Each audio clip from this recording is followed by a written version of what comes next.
it's a pretty heavy lift to go from the hyper palatable diet of the average first world consumer, food consumer, to like a raw vegan diet. So, that would make people's heads explode. And so what I've done is tried to figure out ways to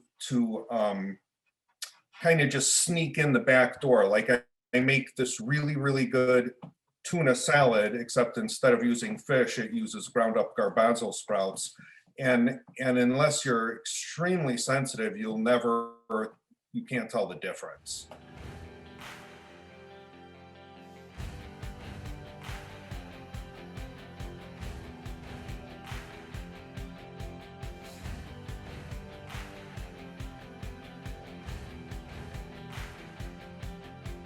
Hey everyone, welcome back to Creating a Vegan World. My name is Andrew Alexander, and today we have Robert Schwartz, founder and CEO of Organic Sproutbox. And in today's video, he's going to talk about sprouting and how this is beneficial for yourself, the environment, and other aspects around it. So thank you for joining us, Robert.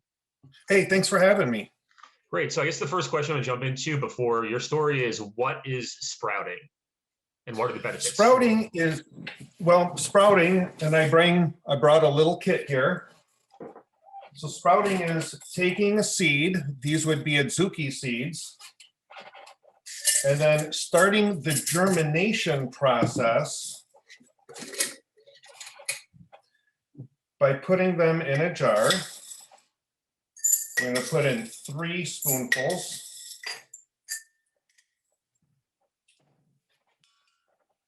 And then filling it with some water.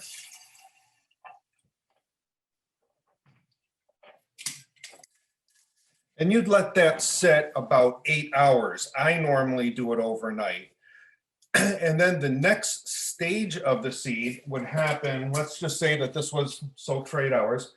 I'd pour out the water and put it on this kit, let the excess water drain out, right, which is really important because you don't want to be sitting in water, because this is the respiration phase where they breathe and they get life.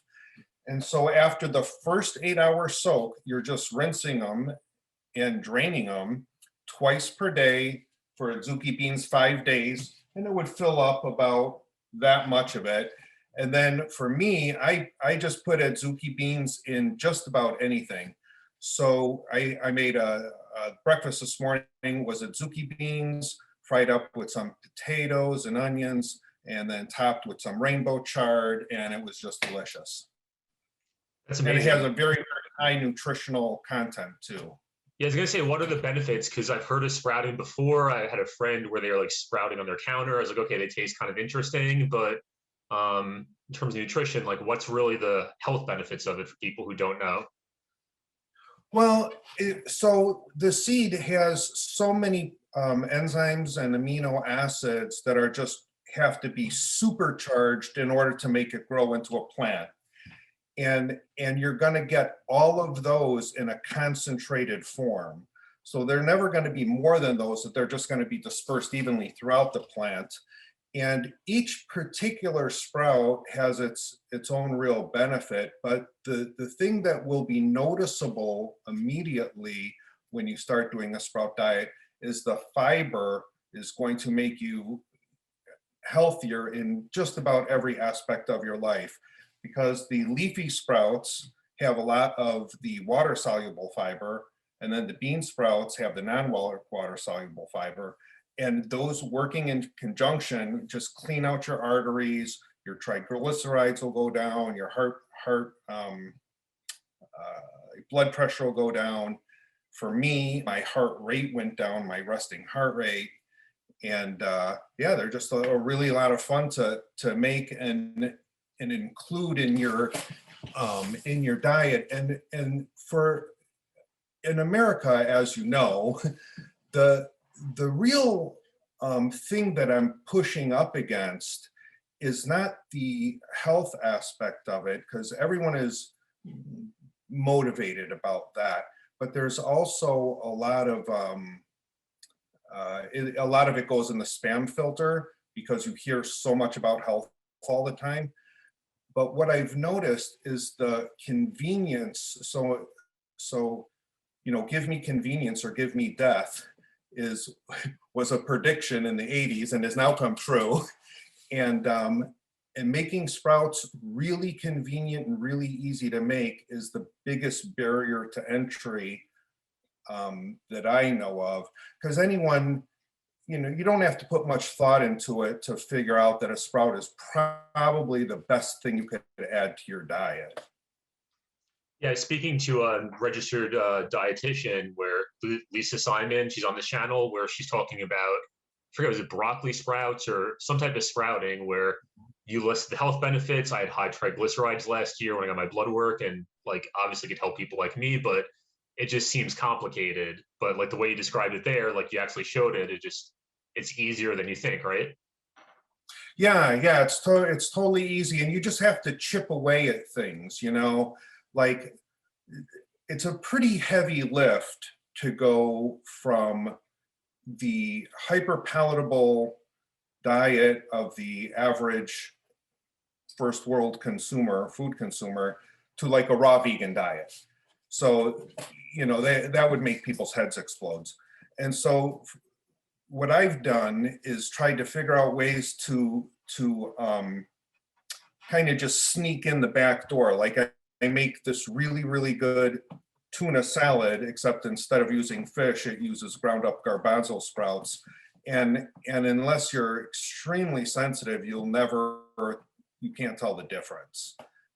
And being able to, kind of ride off the back of popular dishes is really, for me, the people who have the most to contribute to the vegan cause and the environmental cause are people who are presently consuming a lot of meat and other unhealthy foods. And so anything I can do to get them, and they contribute the most because they do the most damage, right? So them stopping would be the greatest help. So anything I can do to kind of, inch them towards that is something that I take a really lot of pride in. And I should probably tell you about how I started sprouting at some Absolutely. point. That's my next question. Like you said, you had a unique story, how you got into it. Yeah, so I grew up in an area that I was referring to earlier, where they just have fast food type places, and so my diet generally consisted of, it was called Byron's Hot Dogs. It was on Irving Park in Chicago, and pretty much that. And one summer, I took a job helping someone sell sprouts at a farmer's market, and this was 1987, I think. So this is the dark ages of health food. And so a lot of the bean sprouts, like the lentil sprouts and garbanzo sprouts and adzuki sprouts, wouldn't get sold, and they can't, of course, resell them. So we just took them home. So, and then I would keep them. And so if I was too broke or lazy to go fill myself with a hot dog and fries, I would cook with the sprouts. And pretty soon, just cooking with the sprouts became my default instead of my, oh, I'm starving, I'll eat these. And then I've done it for the most part ever since, and then have regretted it when I haven't done it because my body's used to it. Mhm. Yeah, I love your approach where I follow the same thing when I was shifting from junk food vegan to healthier whole foods plant-based. I'm still not Mhm. 100% there yet, but just like slowly working things at a time, because I think there's like the all or nothing approach with diets. If you try a crash diet, then like you'll fail after a couple of days, but you start adding things in and becomes the norm, and it's a much more, I guess, sustainable way to do it in the long term. So yeah, Yeah, and I think that might be the only solution, because there are people way smarter than me who claim that there are bacteria in your gut that actually can hijack your brain. And so if your gut bacteria is mad, which it might get if you switched all at once, your brain is going to have to do some real heavy lifting to get over that. definitely. think switching gears for a second, one of the things you talked about, you alluded to it, and before we started recording the interview, was the food deserts. So do you want to describe, I guess, in the US, like what a food desert is and why it happens? Sure, sure. So that word is not completely accurate. So what we would like to call them is nutritional wastelands, because that's exactly where they are, or nutritional swamps. And they're generally in urban areas that are low income. And for miles, all you will see, Church's Chicken, McDonald's, liquor store that has chips and stuff like that, and then something similar to a 7-Eleven, basically a gas station without the gas. And that's your food choices. And there's been some small steps made of opening up a community garden here and there, but it's really not, it's not a serious effort. All right. And the effects of having those is, most people know that if you raise children, you know there's a huge effect in what they eat and how they act, right? And so if you magnify that a million times by giving people this awful fat, salt, sugar, hyper palatable food, you're going to have a result that's going to not be consistent with what we need to have a healthy, active life, right? And for me, I've been around since the 60s when I was born, and I could figure out what was going on by the 70s. And there's a really lot of these, and they're not getting any better. In fact, in some ways they're getting worse, because now even Walmart is not in some rural areas, and all they have is the dollar store to go in and buy their food, unless they're willing to drive 30 miles or something. So anyways, people need to start being able to be more self-sufficient and do for themselves, because the system is set up to not help them in any serious way with nutrition. And a really easy way to do that would be sprouting, and might be the only way. And after realizing that, I looked at the barriers to entry, like, why aren't people sprouting?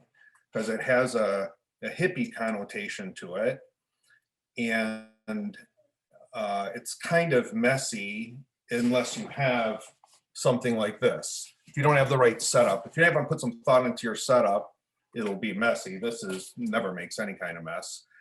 And people don't know how to cook with them, is the three biggest hurdles we have to climb. Absolutely. Normalizing them, where I think, was it 2016, not even like 5 or 6 years ago, where it just seemed like the hippie type of thing. But now that I'm more into the vegan community, like, people are just a little bit more health conscious, going towards the mainstream a little bit. I see it talked about more and more. So it's kind of like one of those things where it starts over here, very few people, more and more, and then eventually it keeps going. So recently, some guy from your neck of the woods named Doug Evans wrote a book, and he's basically the Jesus Christ of sprouting. I mean, super enthusiastic, the most knowledgeable person in a lot of ways, and is just super into the health aspects of it. And yeah, but he's another one. It's not accessible to most people. Like, he lives off the grid. He eats mostly sprouts and jackfruit and avocado, and that's great, but that's a heavy lift for a lot of people.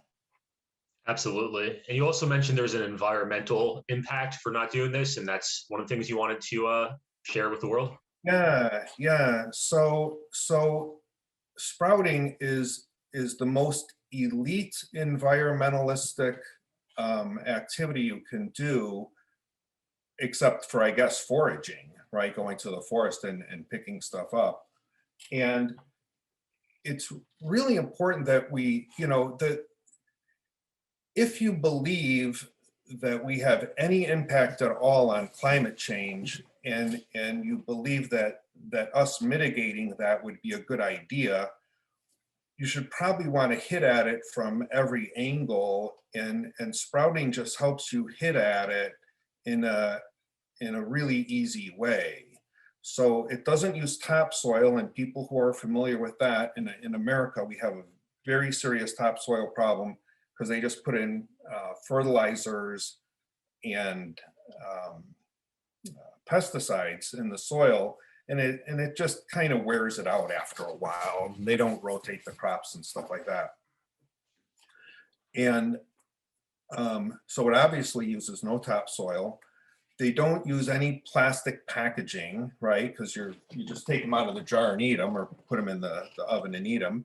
You don't have to refrigerate them unless you're going to save them, but they don't, like, there's no truck that's refrigerated truck that's driving around, which is a very lot of pollution from that. Mm-hmm. And then there's very limited transportation costs, because the transportation to get it here, it's this much food, and then when it's done, it's that much food. So it really helps in every category of food-based environmentalism. You know, one of the most important environmental aspects of it is that it can really take the place of meat in a lot of ways, in an easy way for people who are accustomed to that. And anything we can do to kind of chip away at what history will damn us as the most unethical behavior possible to animals. You know, even like, I live in rural Oregon, so if I want to have eggs, my neighbor or the guy down the block has eggs. My kids and my dogs play with their chickens, and when their chickens are done laying eggs, they just stay on the property as pets. Mm-hmm. And so you can live a kind of a different type of life here, but no one else is really, you know, the percentage of the population has got to be almost zero that get to live like that. And the other chickens are just tortured, and it's just crazy. And I'm sure the history will be very, you know, they'll look at us the way we look at people a couple hundred years ago, and just, you know, what the actual were you thinking?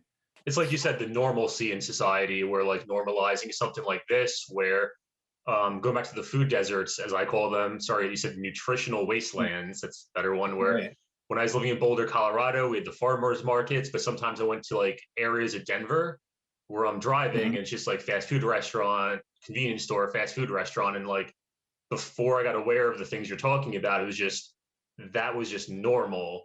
So when I first heard the term, like I said, food desert, I just pictured something in the middle of like rural Texas that's like far away from everything else. But these are like things happening in the middle of bigger cities, and especially there. So going back to normalizing it, where looking back in history, once people are part of the new normal, it's obvious, but it's hard to break out of it psychologically. Yeah, it really is. And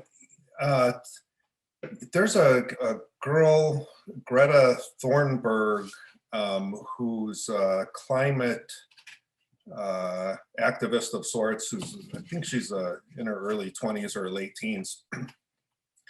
But yeah, she's done exactly what you're talking about with the climate in a lot of ways. Like she just said something that I couldn't believe. The people, she was invited to speak by these world leaders, and she was like, "Thank you for your action." And I don't mean action on climate change. I mean like pretend, like you're role playing.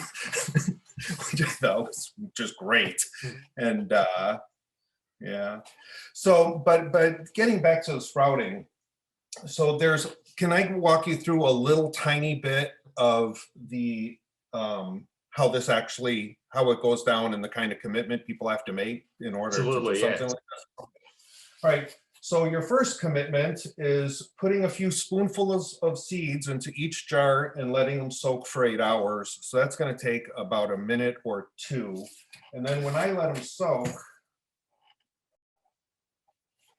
I'll normally put some kind of covering on it in order to replicate dark, because it's supposedly underground.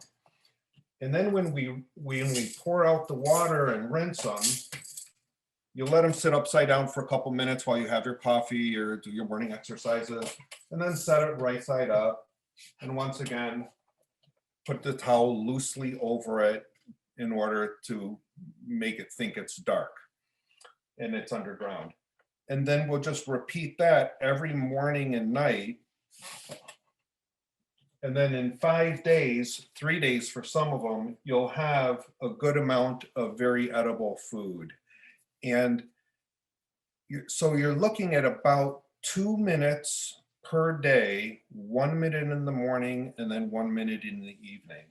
Now, if you get gourmet about it, which I try to do, when you have the alfalfa seeds, you'll need to put on, or the alfalfa sprouts, you'll need to put the alfalfa sprouts in a bowl of water and then fill up the water and skim the hulls off the top. When the hulls are fine, but it looks a lot cooler on the plate when it's just that super vibrant green, and with the crunch and everything, it's just an amazing addition to any meal. That's great. And on your website, and like when people order, is it something you have instructions or like recipes and like more information? Yeah, there's a lot of recipes, and I had a lot of fun doing them, and I'm trying to figure out a way to include them in not just American dishes, but every cultural dish.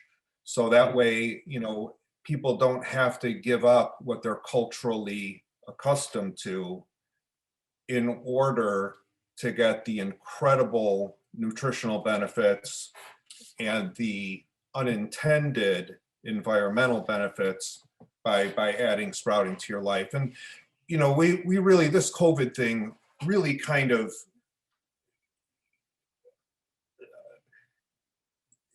I can't even believe that the government was insane enough to not talk about eating healthy and including vitamin D or getting outside. All that other stuff they talked about was fine, but to not add the most critical component of not putting garbage in your mouth 3 times a day and getting some vitamin D by going outside was a real, it's really telling that they chose not to even remotely encourage people to be healthy during a pandemic, which cost, you know, I mean, it cost me so much. I was a ballroom dancer prior to that. Just to close that down, and did that push you into organic Sproutbox? Yeah, it did. So that's kind of cool. At least there's some goods coming from it. So it's interesting how like negatives turn into positives. So I guess to wrap things up, is there any final messages you want to share with people about sprouting or anything along those lines? Yeah, so for me, sprouting is really a 21st century victory garden, because we do have some real serious ethical and environmental challenges that are in front of us. And even though a victory garden in the 40s was usually a few tomato plants, a corn plant, and it was small and didn't have much food, the symbolism of doing that just did so much to unify the country, which we need so bad here in America right now, because things are seriously out of control. And having, you know, a victory garden that everyone can participate in, regardless of your income status or your housing, because in America you have to have water, right? So you can do it, right? And it would just be so nice to see a lot of people really change their nutritional intake by adding sprouts to their diet. That's great. And where could they find more about what you do? Your website, social media? Oh, yeah, so Instagram is Sprouting Convictions. The website is www.organicsproutbox.com. Great. Organicsproutbox.com. And we make it really easy, and we're always on the phone for people when they need help. Great. And if you're watching this on YouTube, I put the links in the description. If it's a Facebook long form video, the links will be in the description to go to Robert's website if you want to get into sprouting. Otherwise, search for Creating a Vegan World on YouTube. This interview is there. I put this as a podcast and other places. So thank you so much for your time, Robert.